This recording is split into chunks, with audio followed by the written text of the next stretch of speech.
They promised a championship contender, but delivered a billion-dollar blender that is vibrating itself to death.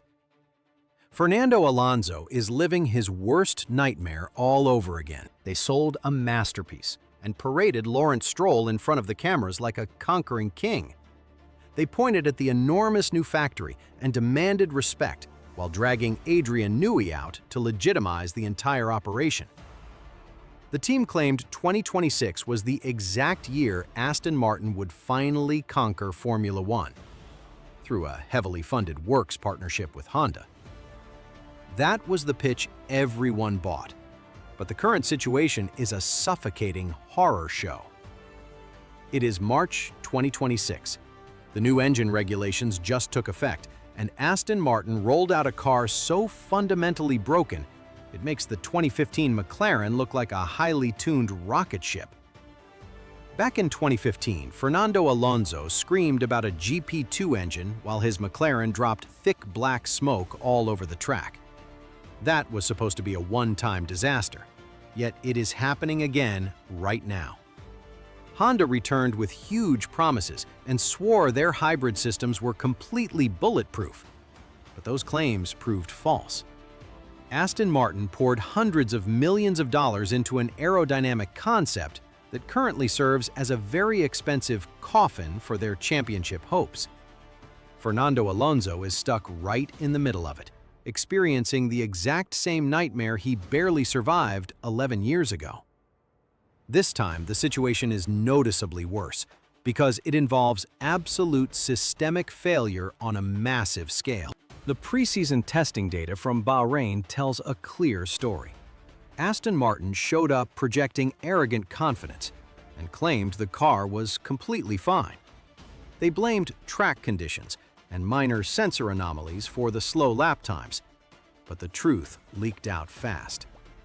Aston Martin logged the lowest mileage of any team on the grid because the Honda power unit started eating itself alive the moment they turned it on.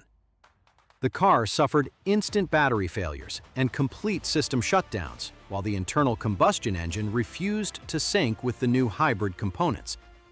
The team refused to admit this catastrophic failure and instead smiled for the cameras while mechanics desperately tried to fix a failed architecture behind closed garage doors. They knew the car was a ticking grenade weeks ago, but they needed merchandise money and sponsor renewals. To secure that funding, they kept feeding the public press releases full of empty optimism. Corporate racing outfits constantly sell questionable promises to fans, which is why subscribing to this channel helps uncover the actual telemetry when teams try to bury the truth. The destruction at the Australian Grand Prix in March 2026 revealed the full extent of the problem. Aston Martin brought 4 batteries to the first race, a supply that should easily last a month of racing. 2 of them instantly exploded on track and became completely useless. They failed so fast because the Honda internal combustion engine and the MG UK vibrate with such force that they shatter the battery casings. The engine is destroying its own power supply, ruining the funds spent on Adrian Newey's aerodynamic design because the power unit shakes like a cheap washing machine full of heavy bricks.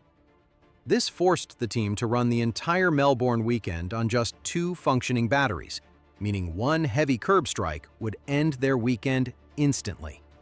The entire garage is now operating on pure panic.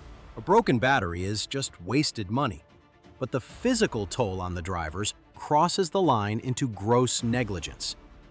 The onboard cameras show wing mirrors snapping off and taillights vibrating until they shear straight off the rear chassis. Shards of carbon fiber rain down on the track at 200 miles per hour as the metal and composite break apart. That violent shaking also transfers directly into human bone. Adrian Newey broke his silence yesterday and confessed something deeply concerning about the physical toll. Fernando Alonso can only drive 25 consecutive laps, and Lance Stroll is heavily capped at 15. Gripping that steering wheel for one more lap risks permanent nerve damage in their hands just from driving a modern race car. Having a two-time world champion risk his physical health to keep a flawed corporate experiment on the asphalt is completely unacceptable. The team built a machine so highly defective that it physically assaults the people operating it, turning a sport into a brutal endurance test.